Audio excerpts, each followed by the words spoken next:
లావణ్య, లే, ఎంతసేపు మొద్దు నిద్ర? ఓ అరుపు అరిచింది అనసూయ గట్టిగా. ఉండమ్మా, లేస్తాను. ఆదివారమే కదా, ఇంకాసేపు పడుకోని. సూర్యుడు వచ్చి గంటయ్యింది. బద్ధకం చాలు. ఆయనకి పని పాట లేదు, ఉదయమే వచ్చేస్తాడు. ఆదివారం కాస్త లేటుగా రావచ్చు కదా. బద్ధకంగా లేచింది లావణ్య. ఏరా తమ్ముడు, అప్పుడే మొదలు పెట్టేశావా? బట్టలు మడత పెడుతున్న తమ్ముణ్ణి చూస్తూ అంది. చాలే, కూసే గాడిద వచ్చి మేసే గాడిదను చెడగొట్టినట్లు నువ్వు లేవడమే లేటు. తమ్ముడితో వెటకారం ఒకటి. తొందరగా బ్రష్ చేసి బజారుకు వెళ్ళి కూరలు తీసుకురా. ఈరోజు వంట నీదే. ఏం వండుతావో చూస్తాను అంది అనసూయ. చూడు నాన్న, అమ్మ అప్పుడే మొదలు పెట్టేసింది. మధ్యలో మీ నాన్న వచ్చి తీర్పు ఇస్తారు. పత్రిక పట్టుకుంటే 2 గంటలు పడుతుంది. గట్టిగా భర్తకు వినబడాలనే అంది, బిందెలో నీళ్లు వాటర్ ఫిల్టర్లో పోస్తూ. ఏవోయ్, కాస్త కాఫీ ఇస్తావేంటి? ఏమీ విననట్లుగా పేపరు పేజీ తిప్పుతూ అన్నాడు మూర్తి. ఇప్పుడే కదా తాగారు, కాసేపు ఆగండి. లావణ్య, బ్రష్ చేసుకొని కాఫీ కలుపమ్మా అంది అనసూయ ప్రేమను జోడిస్తూ. అబ్బా, ఎంత చక్కగా చెప్పావు తల్లి. కూతురు కాలేజీకి వెళ్ళి చదువుకొని అలసిపోయి వస్తుందని లేదు. కాసేపు పడుకుంటే చూడలేవు, లేపేస్తావు. నిద్ర లేచిన కోపం ఇంకా అలానే ఉంది లావణ్యకు. నాన్న, నా ఫోన్లో బ్యాలెన్స్ అయిపోయింది, రీఛార్జ్ చేయాలి ఆర్డర్ వేసింది లావణ్య. అత్తగారి ఇంటికి వెళ్లాల్సిన దానివి. రీల్స్, యూట్యూబ్లు అంటూ కాలక్షేపం చేయడం మంచిది కాదు. పని మొదలుపెట్టు గదించింది అనసూయ. చూడు డాడీ, పనులు నేర్చుకోవడానికి చాలా టైం ఉంది కదా. అయినా ఫోన్ ఆన్ చేస్తే చాలు, యూట్యూబ్ చూస్తూ వంటలు చిటికలో చేసేయొచ్చు. అమ్మకి ఏం తెలుసు? అనసూయ చిన్నపిల్ల, నేర్చుకుంటుందిలే కాస్త సముదాయిస్తున్నట్లుగా అన్నాడు మూర్తి. అది అలా చెప్పు అమ్మకి. నాన్న సపోర్ట్తో లావణ్యలో ధైర్యం పెరిగింది. ఇలాగే వెనకేసుకురండి. అక్కడికి మీరు మంచివాళ్ళు, నేను పని చెప్పి చెడ్డదాన్ని. రేపు అత్తవారింటికి వెళ్ళిన తర్వాత మీ అమ్మ ఏం నేర్పింది, నువ్వు ఏం నేర్చుకున్నావు అని ఆడిపోసుకుంటారు. డాడీలను ఏమీ అనరు అంటూ సీరియస్గా అక్కడి నుండి లేచి లోపలికి వెళ్ళిపోయింది అనసూయ. స్టీల్ గిన్నెలో కూర వండితే రుచి రాదు, సరికాదా? గిన్నె మాడిపోతుంది. ఆ కుక్కర్ పాన్ తీసుకో, రుచిగా వస్తుంది. ఉప్పు కారం చూసుకొని వెయ్యి. నువ్వు వంట ఎలా వండుతావు, తినగలమా లేదా అని మీ నాన్నగారు మన వైపే చూస్తున్నారు అంది అనసూయ లావణ్యకు వంటలో మెలకువలు నేర్పుతూ. అమ్మ, వంట చేయమన్నావు, చేస్తాను. కానీ ఉప్పు కారం వేయడం నా వల్ల కాదు. నువ్వే వేసుకో, ఆ టైంకు పిలుస్తాను. ఉప్పు ఎక్కువ తక్కువ అవుతుందని నాకు భయం. మొహమాటం లేకుండా చెప్పింది లావణ్య. కుదరదు, నువ్వే చూసుకొని వెయ్యి నిక్కచ్చిగా చెప్పింది అనసూయ. బజారు నుండి తీసుకొని వచ్చిన కూరలు అన్నీ వేరు చేసి ఫ్రిడ్జ్లో పెట్టేందుకు కవర్లలో సర్దుతున్న శ్రీకాంత్ తలపై మొట్టికాయ ఇచ్చుకుంది లావణ్య. బ్రదరు, కూరలు సర్దడం కూడా ఒక ఆర్టే. నాకు నీ స్థాయి నుంచి వంట చేసే స్థాయికి ప్రమోషన్ ఇచ్చారు మన అమ్మగారు. ఆ కరివేపాకు ఆకులన్నీ వలిచి కడిగి ఆరబెట్టి గిన్నెలో పెట్టి అప్పుడు ఫ్రిడ్జ్లో పెట్టు కాస్త వెటకారంగా అంది లావణ్య తల తడుముకుంటున్న తమ్ముడితో. కూర కాగానే కొబ్బరికాయ పచ్చడి కానీ సొరకాయ పచ్చడి కానీ చేయి. కాస్త తొందరగా చేయడం నేర్చుకో. ఇందాక ఇచ్చిన కాఫీ మీ నాన్నగారికి కిక్ ఇవ్వలేదంట. కాస్త వేడిగా పెట్టి మరోసారి ఇవ్వు అంది లావణ్యతో అనసూయ. అమ్మా, వంట అవుతున్నప్పుడు కాఫీలు గీఫీలు కుదరవు.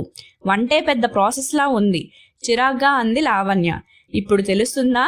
నేను వండుతున్నప్పుడు వడియాలు వేయించు, అప్పడాలు వేయించు, కాస్త పాలు వేడిగా ఇస్తే ఓట్స్ వేసుకొని తింటాం అని మీరు అడిగినప్పుడు లేదా? అప్పుడు మీరు అడిగినవన్నీ నేను చేసి పెట్టలేదా అంటూ వంటింట్లోకి వచ్చింది అనసూయ. వీపు మీద గట్టిగా దెబ్బ పడడంతో ఎడమ చేతిలోని గరిట కింద పడి కుడి చేతితో వీపు రాసుకుంటూ ఉలిక్కిపడి వెనక్కి తిరిగి చూసింది లావణ్య. ఏం చేస్తున్నావు? పులుసు ఎలా ఉందని అరచేతిలో వేసుకొని రుచి చూస్తున్నావా? ఇంతకు ముందు కూడా చూశాను. ఉడుకుతున్న కూర ముక్క తీసుకుని నోట్లో వేసుకున్నావు అంది అనసూయ. అది ఉప్పు సరిపోయిందా లేదా అని చూస్తున్నాను వీపు రాసుకుంటూ అంది లావణ్య. అది చాలా తప్పు. అలా రుచి చూడడం పద్ధతి కాదు లావణ్య. అంచనాగా చూసుకొని వేసుకోవాలే కానీ ఇలా రుచి చూడకూడదు. రేపు మడిగా వంటలు చేసుకోవాల్సి రావచ్చు, ఉపవాసాలు ఉండి వండాల్సి రావచ్చు. అయినా ఒకరికి వడ్డించేది మనం ఎంగిలి చేయకూడదు. ఉప్పు ఎక్కువవ్వని తక్కువవ్వని పని మీద దృష్టి పెట్టి చేస్తే అన్నీ బాగానే ఉంటాయి. అర్థమైందా? కాస్త గట్టిగానే కల్లెర చేసింది అనసూయ. ఆ దెబ్బకు వంట మధ్యలోనే వదిలేసి మంచం పైకి వెళ్ళి పడుకుంది లావణ్య. లావణ్య, రేపు నా బర్త్డే. సాయంత్రం మన కొలీగ్స్ అందరం డిన్నర్కు వెళ్దాం. నువ్వు తప్పక రావాలి అంది స్మిత ఆఫీస్ మెట్లు దిగుతూ. లేదే, నాకు కుదరదు. ఇంటికి వెళ్ళాలి.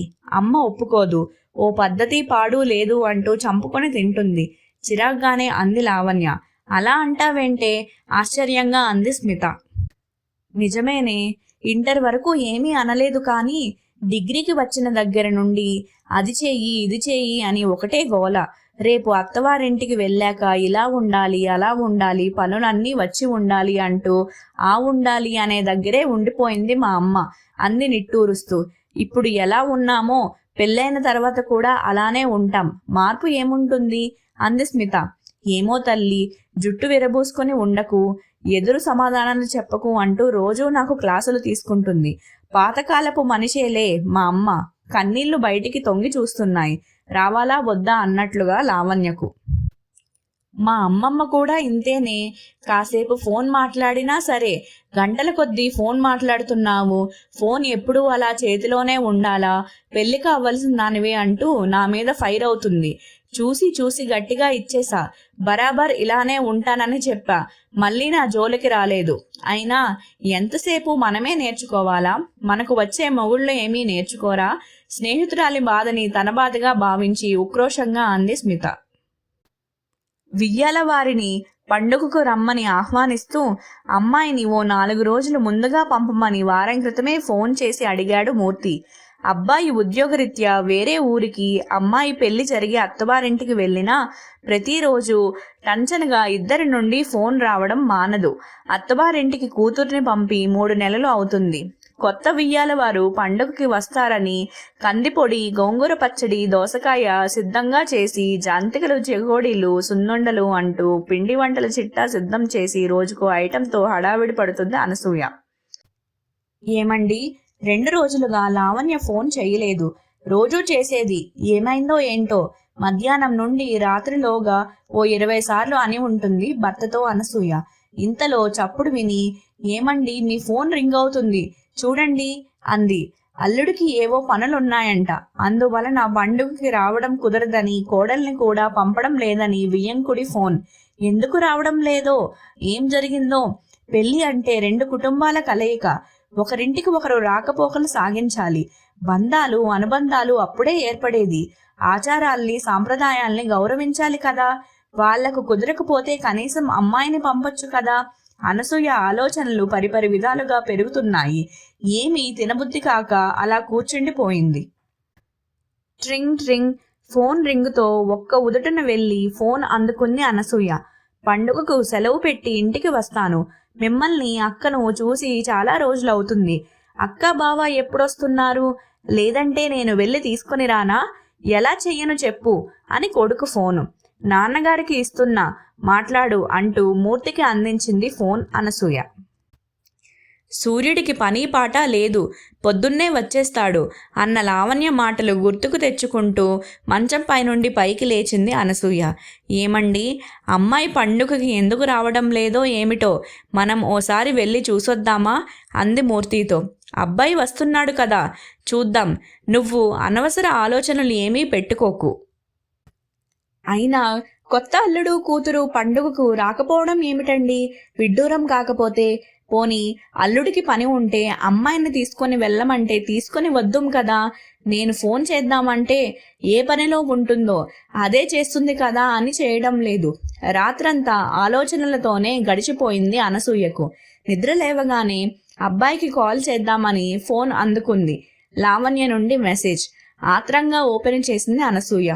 అమ్మా, నేను పండుగకు రావడం లేదని దిగులు పడుతున్నావా? అయినా నీ దగ్గరకు ఎప్పుడు వస్తే అప్పుడే పండుగ కదా. చీరప్ అమ్మా. ముందుగా నేను నీకు మనస్ఫూర్తిగా సారీ చెప్పాలి. అప్పట్లో ప్రతిరోజు కాలేజీ నుంచి రాగానే అది చెయ్యి ఇది చెయ్యి అంటూ ఏదో ఒక పని చెప్పేదానివి. ఇక ఆదివారం వస్తే చాలు నా చేత తమ్ముడి చేత ఇంటి పని వంట పని అంతా చేయించేదానివి. ఎవరో తోడు లేకుండా బజారుకు పంపించి కూరలు తీసుకురమ్మనేదానివి. వంకాయలు మెత్తగా ఉండాలి, గట్టిగా ఉంటే గింజలు ఉంటాయి, దొండకాయలు గట్టిగా ఉండాలి అంటూ నువ్వు చెప్పి పంపిస్తూ ఉంటే నేను చాలాసార్లు నిన్ను తిట్టుకునేదాన్ని. ఇంత చాదస్తమున్న అమ్మ ఎక్కడా ఉండదని. అసలు ఆదివారం వస్తుందంటేనే విసుగ్గా ఉండేది.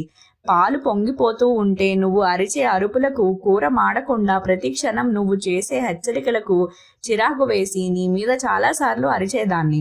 నేను, తమ్ముడు కూడా నువ్వు రాక్షసివంటూ మాట్లాడుకునేవాళ్ళం. నాన్న మధ్యలో మాకు సపోర్ట్ చేస్తూ ఉంటే మీరు మధ్యలో మాట్లాడకండి అంటూ నువ్వు నాన్నను నోరు మోయిస్తుంటే అమ్మ కన్నా నాన్న చాలా మంచివాడని మాకు ఆ రోజుల్లో అనిపించేది. అమ్మా, ఇప్పుడు నీకు 2 చేతులు ఎత్తి మొక్కాలనిపిస్తుంది. అత్తగారి ఇంటికి వచ్చిన తర్వాత ఉద్యోగంతో పాటు ఆఫీస్ నుండి రాగానే నేనే అందరికీ కాఫీ పెట్టి ఇవ్వాలి. రాత్రి వంటింటి డ్యూటీ నాదే. వంట లేదా టిఫిన్, రకరకాల చట్నీలు చేసి పెట్టడం, వంటిల్లు అంతా నీట్గా సర్దడం. ఈ ఓపిక ఎక్కడి నుంచి వచ్చిందో తెలుసా? నీ నుండే. ఈ పనులు అన్నీ నాకు చాలా సులువుగా ఉన్నాయి అమ్మా. ఎక్కడా ఏమీ తడుముకోకుండా అవలీలగా నేను పనులు చేస్తూ ఉంటే మా అత్తగారు ఆశ్చర్యపోతూ, ఈ రోజుల్లో పిల్లలకు కాఫీ కలపడం కూడా రాదు, మీ అమ్మగారు పనులన్నీ ఎంత బాగా నేర్పించారు అంటూ ప్రతి నిమిషం నిన్ను పొగుడుతూ ఉంటే నాకు చాలా ఆనందంగా, ఎంతో గర్వంగా ఉంది. అమ్మా, నువ్వు ఒక గురువులా ఇంటి పని, వంట పనే కాదు, ఒంటరిగా వెళ్ళి సామాన్లు తీసుకురావడం, నిర్ణయాలు తీసుకోవడం, ధైర్యంగా ఉండడం, సమాజంలో ఎలా మెలగాలి, ఎలా ఎదగాలి అన్నీ నేర్పావు. నా కూతురుని, కొడుకుని ఎవరూ ఒక్క మాట కూడా అనడానికి అవకాశం లేకుండా పెంచుతాను అని నువ్వు నాన్నతో అంటున్నప్పుడు నీ మనసు ఎంతో కఠినం అనుకున్నాము. కానీ ముందు చూపుతో నాకు, తమ్ముడికి నువ్వు నేర్పిన పనులు, అలవాటు చేసిన ఓర్పు తలుచుకుంటూ ఉంటే ఇప్పుడు అనిపిస్తుంది అమ్మా, నువ్వు మా భవిష్యత్తును ముందుగా చూసావేమో అని. అప్పుడు బాధగా అనిపించిన విషయాలు ఇప్పుడు ఆనందాన్ని ఇస్తున్నాయి. ప్రతి పని ఒక ఎంజాయ్మెంట్లా ఉంది నాకు. స్కూలు, కాలేజీల్లో నేర్చుకున్న చదువు కన్నా నీ ఒడిలో నేర్చుకున్న విద్యే ఎక్కువ ఉపయోగపడుతుంటే ఎంతో ఆనందంగా ఉంది. తమ్ముడు, నేను మాట్లాడుకునేటప్పుడు నీ గురించే ఎక్కువగా మాట్లాడుకుంటాం. అప్పటి మా ఆలోచనలన్నీ తప్పని ఇప్పుడు అర్థమవుతుంది. నేర్చుకుంటే అన్నీ వస్తాయి అంటూ నువ్వు కళ్ళు ఎర్రజేసి నేర్పిన నేర్పరితనం ఇప్పుడు మా చేతుల్లో కనిపిస్తుంది. ఇక అసలు విషయానికొస్తే, పండుగకు మా ఆడపడుచు, ఆమె భర్త, పిల్లలు వస్తున్నారు. అత్తయ్య ఒక్కరే చేసుకోలేరు. అందుకే మేము 4 రోజులు ఆలస్యంగా వస్తాం. తమ్ముడితో కూడా మాట్లాడాను. మేము వచ్చే వరకు ఉంటానన్నాడు. హ్యాపీయే కదా? నిన్ను చూడాలని, కొత్త కాపురంలో నా అనుభవాలన్నీ నీతో పంచుకోవాలని ఎంతో ఆతృతగా ఉందమ్మా. మా వారు, అత్తామామలు నా పనితనాన్ని, ఓపికని మెచ్చుకున్నప్పుడల్లా అత్తవారి ఇంట్లో మంచి పేరు తెచ్చుకోకపోయినా చెడ్డ పేరు తీసుకురావద్దని నువ్వు అన్న మాటలే గుర్తొస్తాయి నాకు. మరో జన్మంటూ ఉంటే మళ్ళీ నీకే పుట్టాలని కోరుకుంటూ, నీ లావణ్య.